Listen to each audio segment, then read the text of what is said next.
So here are some simple things you can copy from the John Isner serve to help improve your serve. First and most important is going to be the grip. Make sure you put the base knuckle of your index finger and your heel pad on panel number 2. This is the continental grip and the best grip to use when serving. Now, John uses what is called a pinpoint stance. This is where he brings his back foot up. You don't have to do that, but give it a try and see how you like it and if you serve well with it. Federer does not do this, but you see a Nadal, or Djokovic doesn't do this, but an Andy Murray does this. So it's really personal preference. What I like, though, is that when he does this, he does not bring his foot to here. He just goes from here to here. He keeps it behind that front foot, which makes sure he doesn't over-rotate too early. The next idea is I want you to look at his toss. Look how his arm stays extended. You see a lot of players, recreational players, and they bend their elbow as they hit the ball or they flick the ball from their wrists. He just lifts from his shoulder. Love it. And he just opens up his hand. The release point, perfect, right about the top of his head. Absolutely love his toss. I love how he doesn't bend from the elbow. He doesn't flick the wrist or roll the ball off his fingertips. He just uses the shoulder to lift. He doesn't stop his arm, by the way. When he releases, he keeps the arm going up and chasing after the toss. Really, really good stuff. You definitely want to make sure that you're doing that. Now, something really, really important. I want you to notice how the tip of the racket is pointing off to the right of the camera. He's not pointing the tip of the racket at the camera. The tip of the racket is pointing the same direction as his chest. When you lift your racket up, I want you to have the tip of the racket facing the direction of your chest. That helps ensure that you're not going to go palm up and go into that waiter's tray, but it actually helps you to do what's called knock the birthday hat off. If we look at his head here, if we just place a birthday hat on the top of his head, like a party hat under his chin, his racket is going to pass in over his head, knocking that party hat off. We can see that right there. If he was wearing a birthday hat, he would knock the birthday hat off, which is why I recommend to my students that they actually wear a physical birthday hat when serving to make sure that they're not going into that waiter's tray position. Another thing I want you to notice when he's getting that racket in over his head is notice that is when his leg drive begins. See, you should begin bending your knees down once the ball leaves your hand. So watch, the ball comes out of his hand and watch, that's when he begins sinking down. The knee bend is between the ball leaving your hand and your racket getting to the birthday hat. If we look here, if we just draw a straight line, let me draw a line across the top of his head right there. Let me redraw that so it's exactly what I want. Perfect, right there. Notice that his racket, as it passes in over his head to knock off the birthday hat, that after the racket is behind his head, notice his head has gone up from that yellow line. What does that mean? That he's exploding up or beginning the explosion up as he's hitting the birthday hat. You see a lot of recreational players, they wait for their racket to not just hit the birthday hat, but to go way down here before their head ever begins exploding up, and that's too late. So after you toss the ball, bend your knees, and then make sure you begin exploding up with your legs as your racket hits your birthday hat. Now, when you do that, it produces an incredible shoulder stretch. You can see that as his body is going up, that's what's actually pulling the racket down, and it stretches the shoulder housing. And make sure you check out playercourt.com/2minute tennis if you're looking for people in your local area to compete against or practice with, or even find a coach who's close to you. Just use my link for 50% off when you join. I want to have you look at something here when it comes to your serve.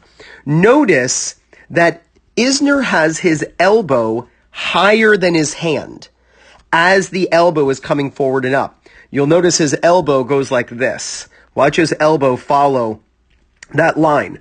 When your arm bends, your hitting arm bends, and you're knocking the birthday hat off your head, and you begin exploding up with your legs at that exact moment, you want to rotate your body. So here we can see his chest, and then as he brings his elbow forward and up, now we can no longer see his chest. All we see is his back.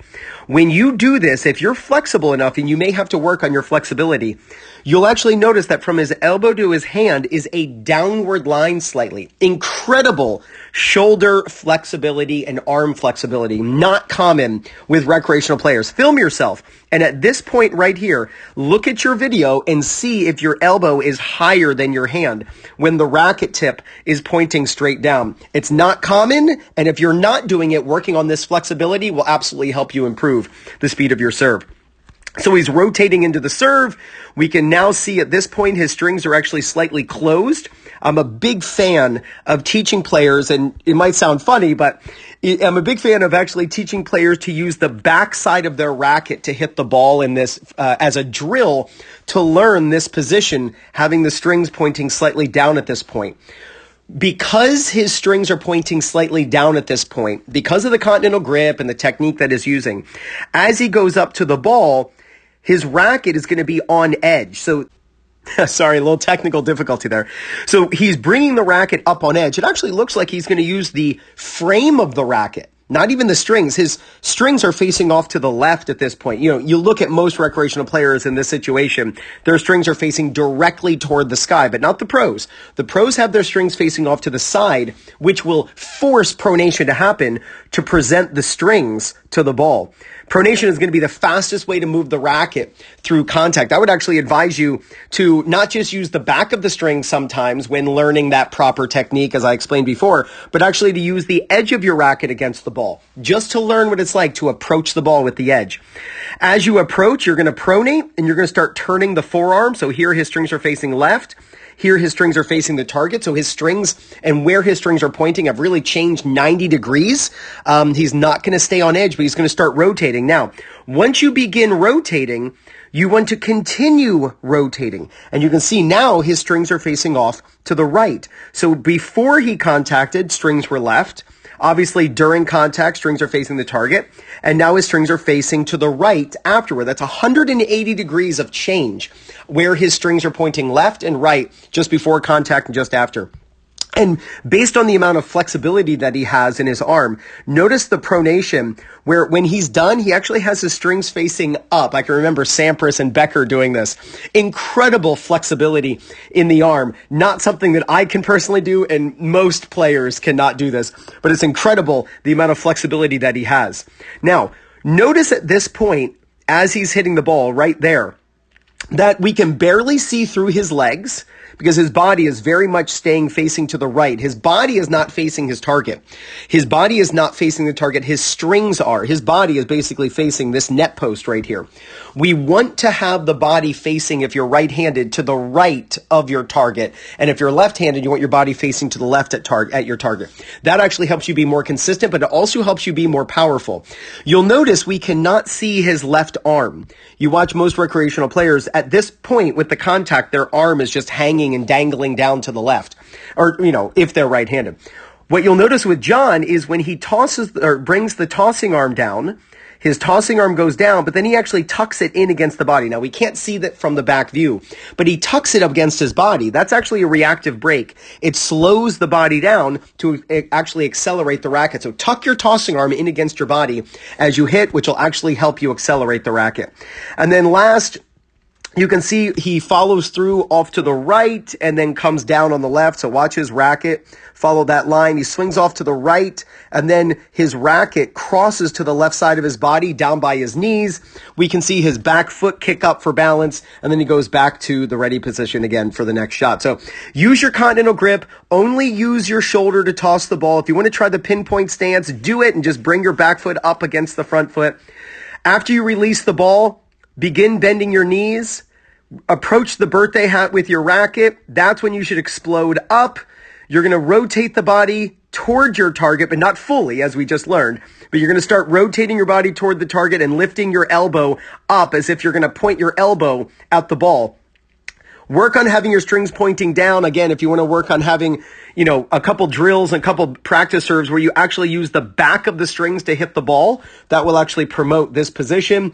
Lead up with the edge of the racket. Start pronating to present the strings to the ball. One thing I didn't mention that I should have is notice the angle difference between his arm and racket. Really important for power. You don't want your arm and racket in a straight line at contact. The racket should be to the inside of your arm and your hand at contact. Really powerful motion with the pronation there.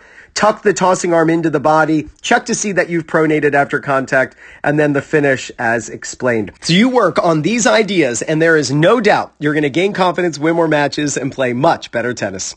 This is Ryan Reedy from 2minutetennis.net. You got this.